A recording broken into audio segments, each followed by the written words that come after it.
इस मुद्दे पे हमारा साथ देते हैं तो मैं नंगे पाँव हम चलकर उनकी खिदमत में जाने को तैयार हैं। मिसाल दे रहे थे जब मियाँ साहब एक दफ़ा उनसे मिलने गए थे तो ख्वाजा साहब तो उनके खिदमत में नंगे पाँव हाजिर होने को तैयार हैं पाकिस्तान के लिए। आप तो बिल्कुल उन्हें डिनाई कर रहे हैं। आजकल खासे गरज रहे हैं, रातों को भी आप आवाम को चैन से नहीं सोने देते, हंगामी प्रेस कॉन्फ्रेंस करके भारत को भी जगा देते हैं और आवाम-उन-नास को भी। असेंबली में भी आज आप बोले हैं। तो सबसे पहले तो मैं आपसे ये जानना चाहूँगा कि आज आपने जनाब इमरान खान साहब की बड़ी तारीफ़ की है और आपने कहा है कि इमरान खान भी उतनी अच्छे हैं जितनी अच्छी हमारी लीडरशिप है। ये खैर हुई? आज कहाँ से सूरज तुलू हुआ है? देखिए, मैं आज हाउस में था तो उस साइड से तकरीरें हो रही थी कि जी आपकी लीडरशिप बुरी, हमारी लीडरशिप अच्छी। तो मैंने उन्हें कहा यार आज कोई अच्छा बुरा नहीं है, आज पाकिस्तान की बात है। तो ये सियासी पॉइंट स्कोरिंग ना, ये बड़ी पेटी चीज होती है जामी साहब। और जब पाकिस्तान की बात आती है, मेरे इस वतन अजीज की बात आती है और भारत के खिलाफ खड़े होने की बात आती है, तो फिर कोई ये चीज नहीं देखनी चाहिए कि कौन लीडरशिप है और कौन क्या है और किसने क्या किया, और जो पॉलिटिकल पॉइंट स्कोरिंग है, पेटी पॉलिटिक्स है, उससे बाहर आना चाहिए। मैंने तो आज पाकिस्तान की बात की तो मैंने उन्हें कहा कि कोई जिंदाबाद मुर्दाबाद नहीं है, आज पूरा हाउस इकट्ठा है तो यहां से यूनिफाइड आवाज जानी चाहिए। तो उनको एड्रेस करके मैंने कहा कि आप जो आज पॉलिटिकल पॉइंट स्कोरिंग कर रहे हैं, तो मैं कतन ये नहीं कहूंगा कि मेरी लीडरशिप बहुत अच्छी है, आपकी बुरी, सब लीडरशिप अच्छी है। तो ये बात मैंने आज बिल्कुल की, डंके की चोट पे की। और मैंने आज उमर अयूब साहब को भी कहा, मैंने कहा आपके दादा ने 1965 की जंग में एक डायलॉग बोला था कि दुश्मन नहीं जानता उसने किस कौम को ललकारा है। मैं कहा मैं तो पैदा नहीं हुआ था, मगर मेरी पाकिस्तानियत का तकाजा है कि आज मैं उसका भी जिक्र करूंगा। और आप जो पॉलिटिकल पॉइंट स्कोरिंग कर रहे हैं ये बंद कर दें, क्योंकि आजकल भारतीयों की नींदें हमने हराम की हुई हैं। मेरे कल एलओसी के विजिट के क्लिप्स उन्होंने चलाए। अच्छा, आप इनकी बेवकूफी देखें, मेरा अकाउंट बंद किया हुआ है मगर एलओसी पे जो मैंने कल भारत की दुर्गत बनाई है वो क्लिप्स इंडिया टुडे से लेकर तमाम चैनल्स के ऊपर चले हैं। ये हमारी स्मार्ट स्ट्रेटेजी अल्हम्दुलिल्लाह। बिल्कुल ठीक। अच्छा, जहां पे आप ये उनके खान साहब को दाद दे रहे हैं, उनका बयान भी आया है भारत के खिलाफ, वहीं आज की जो ताज़ा सूरत हाल से पहले कि मैं मजीद भारत को डिस्कस करूं, हमारे यहाँ अंदरूनी खाना भी तो एक सियासी यकजहती होनी चाहिए, इत्तेफाक राय होना, जिसकी आप भी बात कर रहे हैं। लेकिन सूरत हाल उसके बरक्स है। जब मैं आपसे मुखातिब हूं तो आज दिन भर जो अडयाला में होता रहा, क्या वो कौमी इत्तेफाक राय पैदा करने की कोशिशें अलीमा खान साहिबा के साथ जो पुलिस कर रही है, वहां पे जो इलेक्टेड एमएनएस को जिस तरह से गिरफ्तार किया जा रहा है और जिस तरह से 7 हफ्तों से उनकी मुलाकातें नहीं होने दी जा रही, क्या इससे कौमी इत्तेफाक राय पैदा होगा या नफरत पैदा होगी? कि मैं ये समझता हूं कि मुलाकातों का एक जेल मैनुअल मौजूद है। अव्वल तो मैं सियासी सवालों के जवाब आजकल नहीं दे रहा क्योंकि सारी रेलेवेंस पाकिस्तान की और सिचुएशन की है। देखिए, मुलाकातों का एक जेल मैनुअल है, एक तरीकेकार है, कुछ कोर्ट के ऑर्डर्स हैं, कुछ लोग मुलाकात करते हैं, कुछ की नहीं होती है। ये बात इस वक्त रेलेवेंट नहीं है, ये बहुत छोटी बात है इस पाकिस्तान के ओवरऑल सिनारियो के अंदर। तो ये अब देखना पड़ेगा कि किन लोगों की मुलाकातें हुई, किन की नहीं हुई। मैं तो यही कह सकता हूं। बाकी ये है कि एक दोनों हाउसेज ऑफ पार्लियामेंट से एक जॉइंट रेजोल्यूशन गया है, ऑपोजिशन ने भी उसका साथ दिया है, तो मैं समझता हूँ ये अच्छी बात है और ये इत्तेफाक राय बढ़ना चाहिए। मगर अगर ऑपोजिशन इस अपॉर्चुनिटी को पॉलिटिकल गेम्स के लिए इस्तेमाल करेगी तो आज मैंने यही कहा कि मत करें, इत्तेहाद और इत्तेफाक का पैगाम दें। और देखिए, ये जिम्मेदारी हुकूमत पे भी आयद नहीं होती, ये जिम्मेदारी हुकूमत पे भी आयद नहीं होती। आप अपोजिशन से डिमांड कर रहे हैं, बिल्कुल कीजिए, लेकिन क्या ये जिम्मेदारी हुकूमत पर आयद नहीं होती? आप नरेंद्र मोदी को देखिए, उन्होंने इस वाक़े के बाद एपीसी बुलाई, आम आदमी पार्टी वहां मौजूद थी, कांग्रेस मौजूद थी, राहुल गांधी मौजूद थे, अपनी सरकार के ऊपर उन्होंने तनकीद की, लेकिन पाकिस्तान मुखालिफ बयानिए में सरकार की तायद की। उसके बाद भी अलहदा से नरेंद्र मोदी ने राहुल गांधी को बुलाया, कल परसों की बात है। तो क्या इस सिलसिले में मोदी अगर राहुल गांधी से मिल सकते हैं या उनको ऑन बोर्ड कर सकते हैं, तो इमरान खान साहब को ऑन बोर्ड नहीं किया जा सकता? उन तक नुमाइंदों की बुचर ऑफ गुजरात को जरूरत होगी इस चीज की, क्योंकि उसका झूठा बयानिया है, फॉल्स फ्लैग ऑपरेशन है और उसके अंदर से आवाजें उठ रही थी और पूरा मुल्क डिवाइडेड था। उसको जरूरत होगी बुचर ऑफ गुजरात को। इधर दोनों हाउसेज से एक जॉइंट रेजोल्यूशन गया है और एपीसी इंटरनल मामलात पे होती है, डोमेस्टिक मामलात पे होती है, तो उसको जरूरत होगी, उसकी सियासत ऐसी होगी। मगर हमें कतन बुचर ऑफ गुजरात की कॉपी करने की जरूरत नहीं है, उसको जरूरत होगी, उसने किया होगा। बट यहां से यूनिफाइड पैगाम ऑलरेडी जा रहा है, कोई वॉइस ऑफ डेसेंट नहीं है, कोई ये नहीं कह रहा कि हुकूमत गलत है। हाँ, वहां पे लोग कह रहे हैं फॉल्स फ्लैग ऑपरेशन था, वो जो 9 लाख फौजी कश्मीर में बिठाए हुए हैं कश्मीरी पे मजालिम ढाने के लिए, उनका क्या मकसद है कि वो सिर्फ कश्मीर पे मजालिम ढाएं या वो सिक्योरिटी भी वहां पे कर रहे हैं? यानी आप ये कह रहे हैं कि हमें ऑल पार्टीज कॉन्फ्रेंस बुलाने की जरूरत नहीं है पाकिस्तान में? आप ये फरमा रहे हैं कि यहां फिलहाल ऑल पार्टीज कॉन्फ्रेंस बुलाने की जरूरत नहीं है? बिकॉज ऑल पार्टीज तो बुलाई जाती है डोमेस्टिक इश्यूज के ऊपर, हाउसेज ऑफ पार्लियामेंट से जो पैगाम जाता है इंटरनेशनल फोरम्स के ऊपर और दुनिया के डिप्लोमेटिक कोर्स के अंदर, तो वो तो पैगाम गया है, आज भी गया है, कल भी गया है, परसों भी गया है और ज्वाइंट रेजोल्यूशन भी गया है। तो मैं समझता हूं कि फिलहाल एपीसी किसी डोमेस्टिक इशू पे अगर होगी तो बाद में कर लेंगे, मगर इस वक्त हाउसेज ऑफ पार्लियामेंट की एक स्ट्रेंथ है, लेजिस्लेचर का एक मकाम होता है कि वहां से जो पैगाम जाता है वो ज्यादा सीरियसली लिया जाता है। एपीसी का पैगाम ये जो आप दोनों हाउसेस की जो बात करें उस पर मैंने बात करनी है और बिलखुसूस डिटेल में आज आपके साथ भारतीय बयानी और उनकी जारियत के ऊपर तफसील से गुफ्तगू करूंगा। लेकिन ये बताएं, कल ख्वाजा साहब फरमा रहे थे नदीम मलिक साहब के यहाँ कि अगर इमरान खान साहब बात करते हैं भारत के ऊपर और इस मुद्दे पे हमारा साथ देते हैं तो मैं नंगे पांव हम चलकर उनकी खिदमत में जाने को तैयार हैं। मिसाल दे रहे थे जब मियाँ साहब एक दफ़ा उनसे मिलने गए थे तो ख्वाजा साहब तो उनके खिदमत में नंगे पांव हाजिर होने को तैयार हैं पाकिस्तान के लिए। आप तो बिल्कुल उन्हें डिनाई कर रहे हैं, ना मुलाकात की इजाज़त उनकी बहनों को मिल रही है अदालती ऑर्डर्स के बावजूद, ना आप एपीसी पे विलिंग हैं, ना उनके अपोजिशन लीडर की तकरीर पीटीवी पे कट होती है। देखिए, मैं समझता हूँ कि कल भी उनकी तकरीर अपोजिशन लीडर की दिखाई गई और दूसरी बात यह है कि एक केस ऐसा है, मैं अब देखें ना लोकल पॉलिटिक्स है, मैं अब क्या जवाब दूं कि करप्शन का केस है, 190 बिलियन पाउंड का केस है। देखिए, जब कोई बात करनी होती है वो अपने सोशल मीडिया को बड़ा बेहतरीन इस्तेमाल करते हैं, तो बिल्कुल जरूर इस मौके पे अपने राय का इजहार करें और उनके सोशल मीडिया अकाउंट से एक ट्वीट भी किया है, बड़ी अच्छी बात है। तो इस मौके पे मैं समझता हूँ कि अब अपना किरदार अदा करें जो कर सकते हैं। हमने उनके साथ बैठ के इस वक्त क्या करना है, आपको याद होगा, मैं अब आपने बात की है, मैं ज्यादा इस पे बात नहीं करना चाह रहा था, बट 2019 में वो हुकूमत में थे, हम सारे मीटिंग में गए और आपको पता है वो मीटिंग से उठ के चले गए थे, सिटिंग प्राइम मिनिस्टर। तो मैं तनकीद नहीं करना चाहता उन पे, मैं कोई बात नहीं, तरीके से हमारे भाई हैं, अच्छे लोग हैं, मैं कोई बात नहीं करना चाहता इस हवाले से। चलिए, मौलाना को क्या शिकवा हुआ? कल उन्होंने भी वॉकआउट किया, उन्होंने जो आपने और डीजीआईएसपी ने प्रेस कॉन्फ्रेंस की उसके हवाले से भी उन्होंने शिकवा किया कि हमें तला नहीं दी गई, और कल वो ईवान की गैर संजीदगी और कौमी क़यादत की अदम मौजूदगी पर सवाल उठा रहे थे। मौलाना भी नाराज हो गए, वो भी यही शिकवा कर रहे हैं। नहीं, देखिए, मैं समझता हूं जामी साहब, जितनी ब्लीक पिक्चर आप पेश कर रहे हैं ना कि पता नहीं तबाही बर्बादी यहां पे होगी, ऐसा है नहीं। और मौलाना मैं तो आपको हजरत मौलाना के अपने जो अफकार है वो पेश कर रहा हूं। मेरी यार सुन लेना, मेरी यार सुन लें। आप तो हाफ ग्लास एम्प्टी देख रहे हैं कि पता नहीं यहां पे एक फुकदान पैदा हो गया है पॉलिटिकल कंसेंसस का। मौलाना का गिला था, मौलाना का शिकवा था हाउस में प्रेजेंस के हवाले से, और वो सर आंखों पे उसको रिजॉल्व भी कर रहे हैं, पॉलिटिकल रवाबित भी कायम कर रहे हैं। जो यूनिफाइड एक रेजोल्यूशन जाना था तमाम पॉलिटिकल पार्टीज जो हाउस में थी वो जा चुका, मगर मैं नहीं चाहता कि आपके शो के तवसत से दुश्मन को यह पैगाम मिले कि जी पता नहीं कितनी डिवीजन यहां पे हो गई है। ऐसा है नहीं।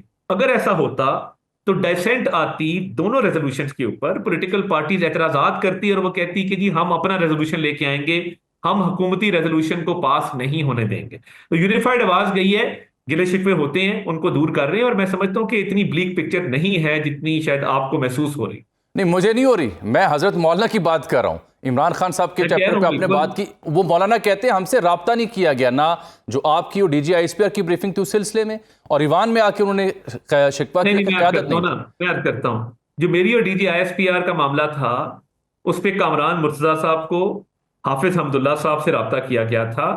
वो शहर में नहीं थे, वो कोयटा में थे, वो नहीं आ सके। तो हो सकता है हम एक और नशिस्त करें, तो उनको मदऊ किया गया था, उनके पार्टी के दो और लोगों से भी राब्ता किया गया था, वो नहीं थे, इसलिए वो तशरीफ नहीं ला सके थे। तो मौलाना हमारे बड़े हैं, उनसे एक अच्छा अलायंस है, मगर मैं आपको तलकीन ये करूंगा एज ए रिस्पॉन्सिबल एंकर कि ये डोमेस्टिक इश्यूज पे ना बात करते रहेंगे और ये टोन सेट करते रहेंगे हफ्ते बाद, 2 हफ्ते बाद, महीने बाद, बट इस वक्त एक यूनिफाइड पैगाम पाकिस्तान से जाना चाहिए कि हम इकट्ठे हैं। देखिए, ये क्लियर हो गया ना कि कामरान मुर्तजा साहब से भी बात हुई और हाफिज अब्दुल्ला साहब से भी हुई, वो शहर में नहीं थे, उनकी अवेलेबिलिटी नहीं थी, मौलाना से भी रवाबित हैं और उनसे एक अच्छा ताल्लुक है, जो उनका गिला शिकवा इसको दूर करे। बट देखिए, ज्वाइंट रेजोल्यूशन का यहां से जाना वो यही डिक्टेट करता है कि Pakistan is unified, Pakistan is United.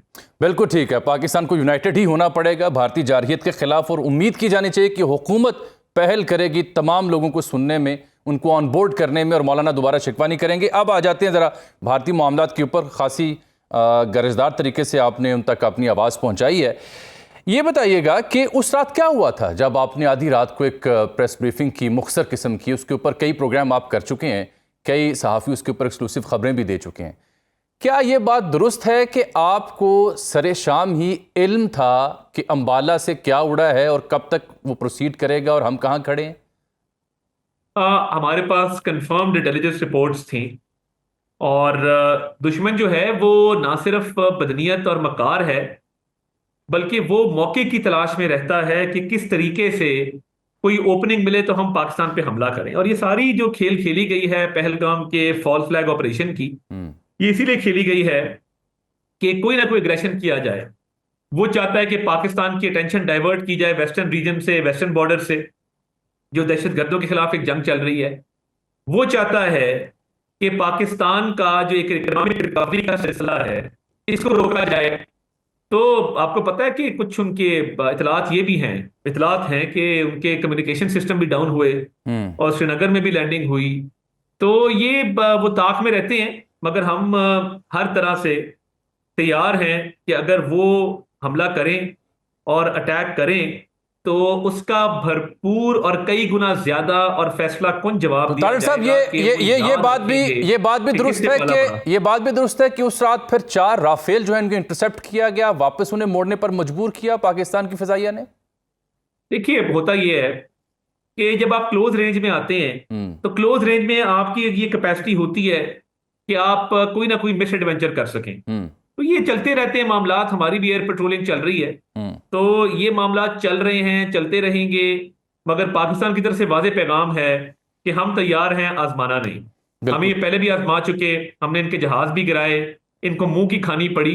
तो इस दफा तो फैंटास्टिक टीन ही फैंटास्टिक मार पड़ेगी इनको। अच्छा, यानी चाय की पेशकश नहीं है पाकिस्तान की जानिब से इस दफा नए अभिनंदन के लिए? नहीं, इस दफा तो फिर बताएंगे, मुकम्मल तौर पे सबक सिखाएंगे। ठीक है।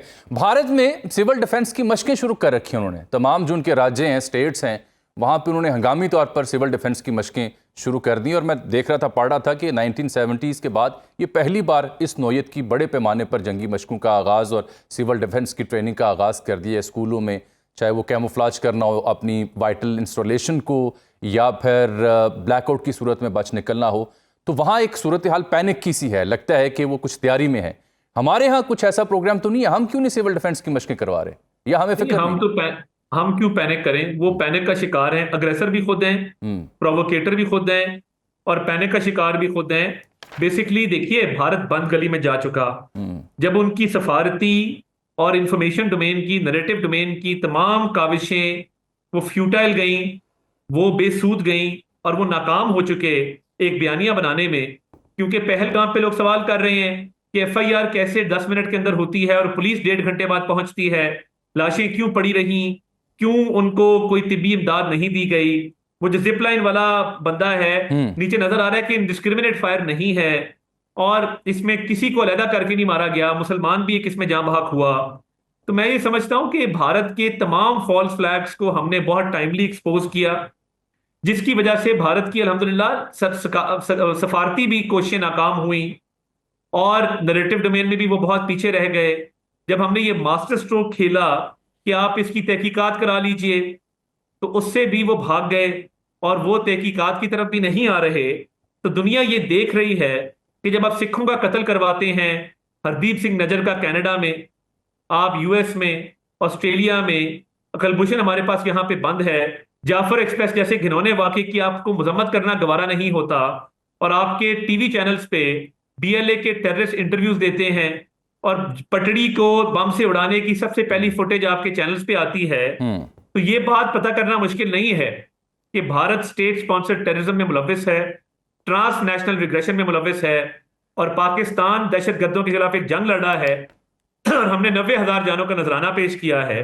तो पूरी दुनिया देख रही है कि भारत इसमें अपना केस इस्टेब्लिश करने में नाकाम रहा है, और क्योंकि वो बंद गली में जा रहा है तो डिफरेंट टैक्टिक से अटेंशन डाइवर्ट करने की कोशिश कर। अब तारिक साहब, इंडिया के मुकाबले में अब तक की जो पॉलिसी है यूजली वो रिएक्शनरी रही कि भारत ने अगर ये किया तो फिर हम ये जवाब देंगे। प्रोएक्टिव अप्रोच क्यों नहीं है? चाहे वो बलूचिस्तान का मामला, जाफर एक्सप्रेस का हमला हो उसके ऊपर, या फिर पिछले दिनों DGI ने बताया कि जेहलम से एक दहशतगर्द पकड़ा गया जिसकी हैंडलिंग इंडिया से हो रही थी। देखिए, पाकिस्तान ने अपने डिप्लोमेटिक चैनल इस्तेमाल करते हुए कैपिटल ऑफ द वर्ल्ड भी और बैनुल अक़वामी ऑर्गेनाइजेशंस को भी तमाम सबूत शवाहिद बड़ा टाइमली हम फराहम करते रहते हैं और बताते रहते हैं कि भारत की यहाँ पे क्या इन्वॉल्वमेंट है। और इसकी सबसे बड़ी दलील यह है कि कलभूषण का केस पाकिस्तान बड़े अच्छे तरीके से आर्ग्यू करके वो पाकिस्तान के हक में हुआ और पाकिस्तान को एक फेवरेबल उसमें जो है वो पोजीशन हासिल है। और मैं ये समझता हूं कि ये जितने वाकयात हुए हैं पाकिस्तान में, पाकिस्तान ने भरपूर तरीके से दुनिया को ये बावर कराया है थ्रू डिप्लोमेटिक एफर्ट्स कि पाकिस्तान दहशतगर्दी में फ्रंटलाइन स्टेट है। हम एक दीवार की हैसियत रखते हैं दुनिया और दहशतगर्दों के दरमियान। और अगर खुदा ना खास्ता कोई ऐसा वाकया होता है तो कोई पाकिस्तानी शहीद हो तो मादरे वतन का दिफा वो जरूर करता है, मगर वो दुनिया में अमन कायम करने के लिए भी अपनी जान से जाता है। तो दुनिया को ये बात की समझ है, उनको पता है, और यही वजह है कि भारत जो तवक्को कर रहा था कि सफारती सतह पे उसको बहुत सपोर्ट मिलेगी और पाकिस्तान को स्नब किया जाएगा, वो अल्हम्दुलिल्लाह भारत की फेवर में कोई ऐसा मामला हो नहीं सकता। तारिर साहब, आपके शोबे से जुड़ा एक बड़ा अहम सवाल पूरी जो सुनने वाले हैं, देखने वाले, उनकी तवज्जो, इंडिया ने हमारे चैनल्स भी ब्लॉक किए, बशमूल सुनो न्यूज़ का यूट्यूब चैनल, मेरा भी एक्स का हैंडल उन्होंने ब्लॉक किया, आप भी माशाल्लाह ब्लॉक हुए, लेकिन जब आपकी LOC का दौरा आया तो वहाँ पे नशर भी किया गया। इसके बावजूद उनके कुछ प्लेटफॉर्म्स के ऑफिसेस पाकिस्तान में मौजूद नहीं हैं। ये पाकिस्तान की कामयाबी भी है, लेकिन इंडिया ने हमारे स्पोर्ट्स पर्सन, शोबिस के अफराद, इनके अकाउंट्स बैन किए। अगर वो हमें इन मामलात पे हर तरह से नुकसान पहुँचा रहे हैं तो क्या हम उनके जो एंटरटेनमेंट चैनल्स हैं उन्हें भी ब्लॉक करेंगे जो पाकिस्तान से मिलियंस ऑफ डॉलर्स कमाते हैं? पहले तो उनकी न्यूज भी एंटरटेनमेंट है ना, बी टियर बॉलीवुड है। ये जो शाम को बैठता है कोई एक पहिया साइकिल चला रहा है, आप इंडियन न्यूज चैनल्स को आप कह रहे हैं कि शेयर एंटरटेनमेंट है? ठीक जी बिल्कुल, वो बी टियर बॉलीवुड और बड़ी बेहतरीन यहाँ पे मनोरंजन है, जिसको पाकिस्तानी जो लोग हैं वो बड़ा एंजॉय करते हैं कि किस तरह के न्यूज चैनल्स हैं जहां पे इतनी आला एंटरटेनमेंट मिलती है, तो वो तो हम बड़ा महसूस हो रहे हैं एंड वी डैम केयर। तो एंटरटेनमेंट ऑब्वियसली पाकिस्तान में उनके एंटरटेनमेंट चैनल्स बैन हैं, उनकी इजाजत नहीं है, ना केबल पे ना किसी और प्लेटफॉर्म के ऊपर। वो बिल्कुल कुछ OTT प्लेटफॉर्म्स हैं उनको भी एड्रेस किया जा रहा है, मगर हमने एक काम किया, हमने कहा इन्होंने हमारे चैनल बंद किए हैं तो हमने घर में घुस के मारा। हमने अपना एक मिली नगमा जो हमने तैयार किया था और अफवाज पाकिस्तान को एक ट्रिब्यूट पेश किया था मिनिस्ट्री ऑफ इंफॉर्मेशन ने, वो हमने भारत के अंदर यूट्यूब पे चला दिया। और वो परेशान हो गए जब इतने लाखों लोगों ने इसको देखा। उन्होंने मोदी सरकार को कहा कि ये क्या तमाशा है, तुम उनके चैनल बंद कर रहे हो, वो अपना कंटेंट हमारे ऊपर चला रहे हैं। तो ये सिलसिला जारी रहेगा, हम मजीद भी इस पे प्लानिंग कर रहे हैं। तो हमारे मिली नगमे इंशाल्लाह हर भारत के यूट्यूब के ऊपर चलेंगे।